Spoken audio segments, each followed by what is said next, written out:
So, living in living in the area you're in, right? You know, how does that feel as a creative? Is it one of those areas that is like a depressing area to be around? Because I hear a lot of people, creatives, artists, photographers, talking about like, yo, it's just depressing trying to create work and make work and and do this passion. You feel what I'm saying? So speak on that from your point of view.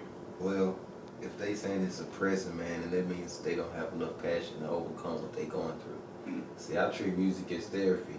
You know what I'm saying? Of course, I want to make a living from it in the end of the day, but what I'm going through, you know, life experiences, certain stuff, you know what I'm saying? I give a lot of it in music, not all of it, but enough. You know what I'm saying?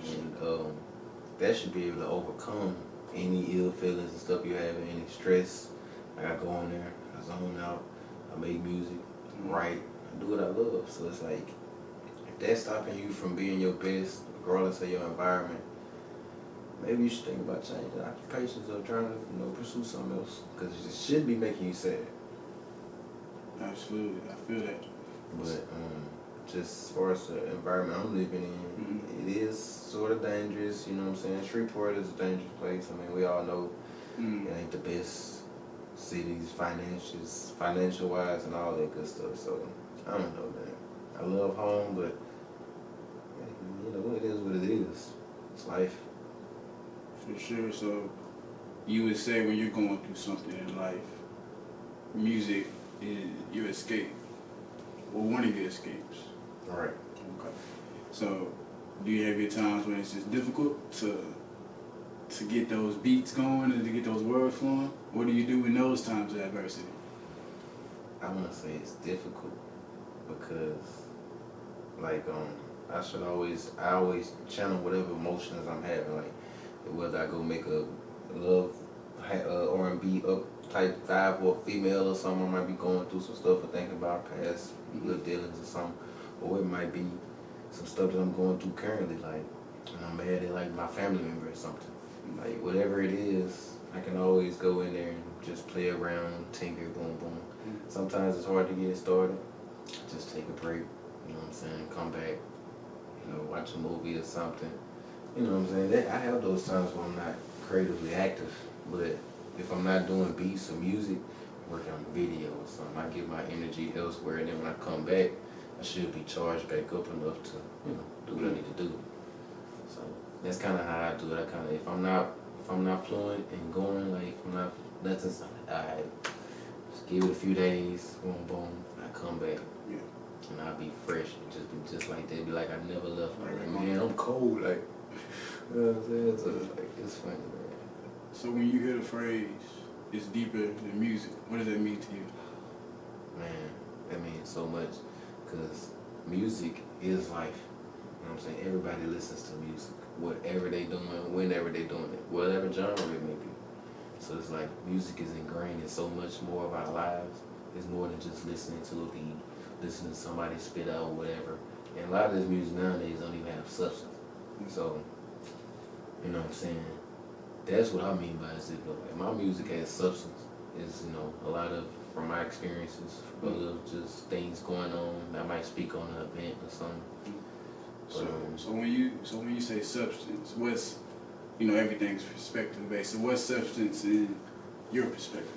Substance. I mean, things that people go through. Like, if your music isn't relating to people, and if you're not capturing people, like everybody's not around here shooting people or doing all that stuff people be talking about on these songs.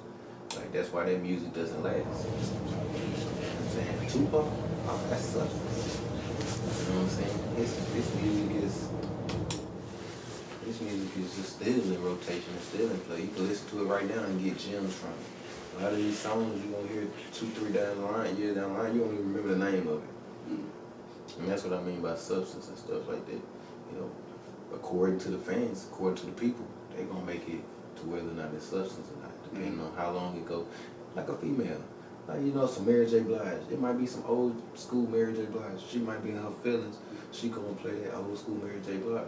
So do you feel like if a track has substance, it's more relative? Correct. It's more Like you should want to, your music should connect with your fans and your people. Mm-hmm. But what determines whether it's substance or not is how long it connects with your fans and your people. Mm-hmm. You know what I'm saying? Can you 10 years from now play that same song and still have that same vibe and feeling from that song and get some knowledge or, you know, any type of thing that you may be going through from that song? Just get you gain some value from Right. from what you've been listening to. Right. I feel that. In your own way, whatever it may be, whatever you do, whatever you like. You know what I'm saying? So it's like, Yeah, I just hear people say substance a lot. I just want to hear what people got to say about yeah. what substance is, because a lot of people say things, they don't know what they mean. Yeah, you're right. You're right. When you began to make music, how did you find out what your ideal, like, what's your fan base? How would you, identify what you wanted your fan base to be? I want my fan base to know that I've come from rough beginnings, very rough beginnings, and regardless of how may it look on the outside, I put in a lot of work, a lot of effort, a lot of time and commitment to making myself who I am today. Mm. You know what I'm saying? Molding myself into becoming a successful person, or at least trying to go on that path of becoming a successful person. Mm. People don't know about the racist face. They don't know about the times when I was starving and I ain't go to sleep. Or they don't know about the times they shooting in the hood and stuff, and nigga can't go to sleep because they don't know if it's finna be enough. They don't know about stuff like that. Right. You know what I'm saying? But just because I went to Loyola, or I went to good schools and I was able to do this or that, don't mean everything is all good and gravy at the house. You know what I'm saying? I use that as motivation. I knew from when I was 5, 6 years old, oh no, I ain't gonna be here the rest of my life. Who? Not me. Right. So it's like, yeah, man, it's just real, man. That's all I can say. It's just gotta overcome, you know what I'm saying? I found things that I love to do along the way. And music was always there. I always could sing. You know what I'm saying? I explored piano and stuff in middle school. And then, rapping and stuff, that was always freestyle. Like, that ain't nothing. Right. All that just came together and now it's just a big pot. So how do you feel? So, because I see people on social media, just people in life, they sometimes tend to complain about when people may not be reposting their stuff, supporting them, whatever. Speak on that, like being your own support system, like. Oh, man, like, you gotta believe in yourself before people can believe in you. Right. You gotta keep doing it. You gotta keep going regardless of what people say, if they hit like or not. They watching, And if people know, you know what I'm saying, certain people they like to support other people. Some people don't have that in them. Some people can't be happy for other people and what they trying to do. Or if they see them go from this to go to that, they don't want to support that sometimes. You know what I'm saying? That's okay. Sometimes it takes getting out of your area and going to elsewhere and expanding it. That's what's all gonna happen anyway. You stay in your own area, you'll never see what the world got for you. The world got so much more for me than Shreveport. And I love Shreveport, but I'm gonna go do what I gotta do. I come back, it might be a whole different vibe. If I got a nice follow and I actually got stuff going for myself, they gonna be wanting to ride my job. And that's just how it is for everybody that goes out like, It's just not Shreveport, it's other cities in the world. Right. Like, shit, if you grew up in that area and people know you such and such, like, it's hard to get you some footing and to get you some solid support and backing in that area. And it just is what it is. Boosie don't live in Baton Rouge no more. He live in Atlanta. It's kind of like being a new guy in school, Once you're a new guy, everybody's like, oh, who's that? Who's that? Right. Yeah, you sometimes have to You gotta reinvent yourself. reinvent. So during your journey, have you had to reinvent yourself? Of course. Like, it's more so like, I wouldn't say reinvent totally, as in like you a totally new person. What I mean is take bits and pieces and put it together and add it up, and you know what I'm saying, start expanding, start getting a little knowledge, you know what I'm saying? If you around this, I can't bring hood stuff to a Calvin Magna or Loyola, you know what I'm saying? I have to mold myself totally. I can't talk to them like I would talk to somebody in the hood, you know what I'm saying? Or somebody who understood the lingo and stuff like that. Can't do it. It's a whole different approach and stuff.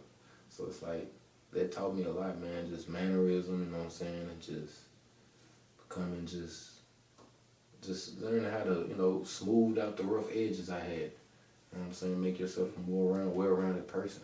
Right. That's what I mean by like kind of like Remade like, stuff. yeah, like Boosie is not the same Boosie he was 20 years ago. Master P is not the same P he was 20 years ago. You know what I'm saying? Like Jay-Z, a billionaire now, he is not the same man he was. Right. If you don't change, you stupid. When did Jay-Z like start his career? Like 20,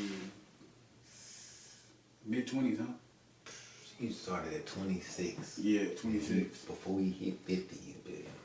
Wow. It ain't no time frame on success. It ain't no time frame on your journey. Don't look at other people's journey and try to take them as yours. That's the quickest way to get envy and jealousy and stuff like that. I'm going on a whole different path that you know nothing about. You on something you probably went through a whole bunch of stuff I know nothing about, and it made you who you are today. But my journey, my thumbprint, my footprint, this is mine. Ain't nobody else got this. You know what I'm saying? Leave your own print on the world. You know what I'm saying? That's basically what it is. Find your niche. Find what makes you you, what makes you happy. You know what I'm saying? And if you could attach some dollar signs to that and help take care of your people on the way, oh man, that's the more the better. By all means.